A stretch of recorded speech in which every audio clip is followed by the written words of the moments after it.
Saudara, sepekan sudah sidang gugatan pra-peradilan penetapan Peggy Setiawan sebagai tersangka pembunuhan Vina dan Eki Cirebon digelar di Pengadilan Negeri Bandung, Jakarta Barat. Kuasa Jawa Barat, maksud saya saudara. Kuasa hukum Peggy dan tim hukum Polda Jawa Barat saling adu saksi dan bukti dalam persidangan. Dan hari ini merupakan hari terakhir sidang pra-peradilan Peggy Setiawan dengan agenda menyampaikan kesimpulan.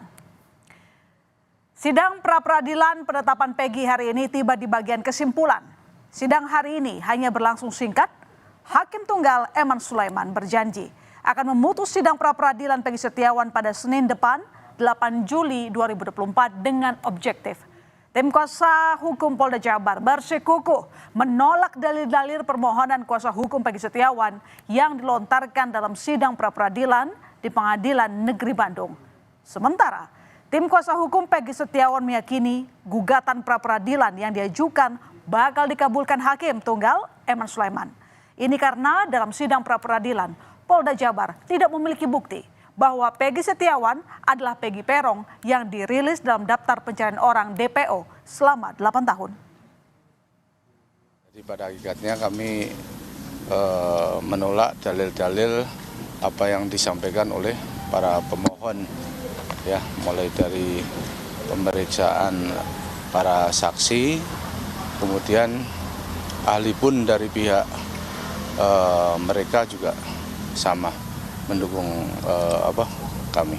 Harusnya ketika masuk dalam fakta persidangan atau dalam pembuktian, perdebatan kami selaku pemohon dengan termohon itu kita sama-sama menguji bukti apakah Peggy Setiawan adalah Peggy Peron atau Peggy Setiawan bukan Peggy Peron. Kalau kami dari pihak pemohon mengatakan bahwa Peggy Setiawan bukanlah Peggy Peron, seharusnya dari pihak termohon mengatakan Peggy Setiawan adalah Peggy Peron, mereka tunjukkan buktinya. Dan kini kita akan menyapa jurnalis Kompas TV Vida Alatas yang akan menyampaikan informasi tentang sejumlah fakta menarik dalam persidangan pra-peradilan Peggy Setiawan yang putusannya akan disampaikan pekan depan. Vida, bagaimana perkembangan terakhir dari sidang pra-peradilan Peggy? Silakan laporan Anda. Ya, My Sister, hari ini sidang pra-peradilan Peggy Setiawan ini sudah sampai dalam tahap kesimpulan, di mana tadi sidang kesimpulan ini berlangsung cukup singkat, tidak lebih dari 10 menit, karena memang kesimpulan yang diberikan hari ini baik dari pihak pemohon, yakni pihak Peggy Setiawan, maupun dari pihak termohon, yakni Polda Jawa Barat, ini tidak dibacakan langsung di hadapan Hakim Tunggal Eman Sulaiman. Melainkan kesimpulan-kesimpulan ini diberikan kepada Hakim Tunggal melalui berkas-berkas yang langsung diberikan dalam persidangan kali ini. Dan tentunya kalau dari Polda Jawa Barat, My Sister dan juga saudara, paling tidak ada 12 lembar kesimpulan yang kemudian berkasnya ini diberikan kepada Eman Sulaiman atau Hakim Tunggal yang memimpin pra-peradilan penetapan tersangka Peggy Setiawan di pra-peradilan kali ini. Dan kalau untuk dari pihak Peggy Setiawan ini ada kurang lebih 30 halaman begitu, My Sister dan juga saudara, berkas kesimpulan yang kemudian diberikan kepada Hakim Tunggal pada hari ini. Kalau dari Polda Jawa Barat ini menyebut bahwa kesimpulan-kesimpulan yang diberikan ini adalah keseluruhannya, My Sister dan juga saudara, ini adalah kemudian menolak dalil-dalil yang diberikan oleh pihak pemohon yakni Peggy Setiawan, baik itu yang diberikan atau berdasarkan keterangan yang diberikan oleh keempat saksi yang dihadirkan dalam sidang pembuktian pada Rabu lalu, ataupun kemudian yang diberikan oleh ahli pidana yang kemudian dihadirkan oleh pihak Peggy Setiawan. Sementara untuk kesimpulan dari pihak Peggy Setiawan ini tentunya adalah permohonan agar permohonan pengguguran Peggy Setiawan sebagai tersangka dalam kasus pembunuhan Vina dan juga Eki 8 tahun silam ini dapat digugurkan.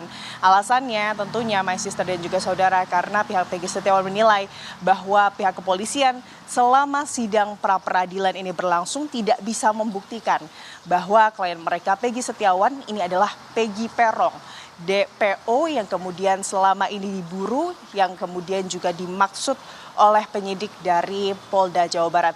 Tapi tentunya my sister dan juga saudara, kesimpulan-kesimpulan tersebut ini bisa disimpulkan atau bisa dirangkum oleh kedua belah pihak ini berdasarkan sejumlah pembuktian, kesaksian yang sudah dilakukan selama sidang pra-peradilan ini berlangsung. Dan selama sidang pra-peradilan ini berlangsung tentunya ada sejumlah fakta dan juga sorotan yang bisa diambil begitu ya my sister dan juga saudara, baik dari keterangan keempat saksi yang dihadirkan oleh pihak Peggy Setiawan maupun keterangan dari kuasa hukum atau maksud kami ahli pidana yang kemudian dihadirkan baik itu dari Peggy Setiawan maupun dari pihak Polda Jawa Barat. Di antaranya my sister dan juga saudara yang tentunya menjadi sorotan ini adalah terkait keabsahan penetapan Peggy Setiawan sebagai tersangka secara formil. Kalau kita mengutip keterangan dari ahli pidana yang dihadirkan oleh pihak Peggy Setiawan, pihaknya ini menyebutkan atau dirinya ini menyebutkan bahwa penetapan tersangka seseorang apalagi berdasarkan laporan bukan karena tangkap tangan. Ini perlu kemudian ada proses hukum di mana harus dilakukan pemanggilan secara patut calon tersangka tersebut sebagai terperiksa. Dan kemudian dalam proses pemanggilan calon tersangka tersebut ini juga harus dilakukan dengan calon tersangka tersebut didampingi oleh kuasa hukum. Dan tentunya kemudian my sister dan juga saudara, kalau kita melihat bagaimana penetapan tersangka Peggy Setiawan ini dilakukan pada tanggal 21 Mei di mana Peggy Setiawan ini langsung ditangkap oleh kemudian pihak penyidik dari Polda Jawa Barat dan kemudian ditetapkan sebagai tersangka. Tapi lebih lengkapnya my sister dan juga saudara, berikut kita akan dengarkan kutipan dari ahli pidana dari pihak Peggy Setiawan untuk Anda. Dalam perkara akut tidak sah karena tidak didukung oleh dua alat bukti yang cukup dan cara mendapatkan alat bukti tersebut unprocedural. Rangkaian dalil yang disampaikan termohon bertentangan dengan fakta yang sebenarnya di mana pemohon pada awalnya tidak pernah diperiksa sebagai tersangka, kemudian dijadikan masuk dalam DPO dan dipaksakan menjadi tersangka. Padahal tidak pernah ada bukti maupun petunjuk yang mengarah kepada pemohon sebagai pelaku tindak pidana sebagaimana ditentukan dalam perkara AKO. Dalam diskusi dan dialog gelar perkara tersebut, pimpinan dan peserta gelar berdasarkan fakta-fakta hukum yang telah diperoleh penyidik sepakat menetapkan saudara Peggy Setiawan alias Peron ditetapkan sebagai tersangka. Karena penyidik telah mendapatkan lebih dua alat bukti yang cukup. Tentunya selain dasar formil penetapan Peggy Setiawan sebagai tersangka seperti administratifnya, my sister dan juga saudara, yang juga disoroti dalam sidang pra-peradilan kali ini adalah dasar material penetapan Peggy Setiawan sebagai tersangka. Kalau kita melihat dalam sidang pra-peradilan dengan agenda pembuktian yang menghadirkan kemudian ahli pidana dari pihak Polda Jawa Barat dan juga pihak Peggy Setiawan, kalau kita melihat keterangan atau pandangan dari kedua belah pihak ahli pidana terkait dasar penetapan tersangka yakni terpenuhinya dua alat bukti, ini ada ketidakcocokan atau pertentangan pendapat dari ahli pidana yang dihadirkan oleh Peggy Setiawan dengan ahli pidana yang kemudian dihadirkan dari pihak Polda Jawa Barat. Di mana kalau dari ahli pidana yang didatangkan oleh pihak Peggy Setiawan yakni Profesor Suhandi Cahaya ini menyebutkan bahwa kemudian berdasarkan peraturan Mahkamah Konstitusi bahwa kemudian alat bukti atau dua alat bukti yang kemudian menjadi dasar penetapan seseorang sebagai tersangka ini perlu kemudian dilengkapi dengan barang bukti yang mendukung.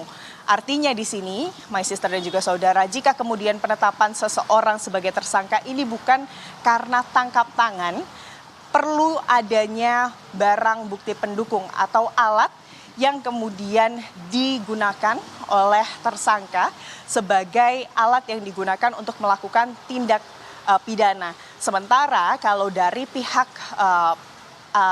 Polda Jawa Barat ini menyebut bahwa 2 alat bukti yang cukup ini sudah cukup untuk kemudian menjadi dasar penetapan seseorang sebagai tersangka. Lebih lengkap, my sister dan juga saudara, berikut kutipan dari sidang pra-peradilan Peggy Setiawan, tepatnya dari ahli pidana di sidang pra-peradilan untuk Anda. Telah tidak dapat dijadikan sebagai dasar satu-satunya bukti yang menentukan bahwa pemohon adalah orang yang patut diduga sebagai pelaku pembunuhan dan atau persetubuhan terhadap anak tanpa didukung dengan adanya bukti yang benar-benar menunjukkan bahwa pemohon adalah pelakunya yang patut dijadikan sebagai tersangka. Kami koreksi pemirsa, berikut atau sebelumnya yang Anda saksikan ini adalah pernyataan dari kuasa hukum Peggy Setiawan, bukannya pernyataan dari ahli pidana dalam sidang pra-peradilan yang sebelumnya. Dan tentunya kita akan selanjutnya, my sister dan juga saudara, ini kita masih akan menunggu bagaimana kemudian putusan dari majelis hakim dalam pra-peradilan Peggy Setiawan yang kemudian nanti rencananya ini akan dilakukan atau putusan ini akan digelar pada hari Senin mendatang. Kita tentunya masih akan menunggu apa putusan dari majelis hakim, apakah menolak ataukah mengabulkan permohonan dari pihak Peggy Setiawan. Demikian, my sister.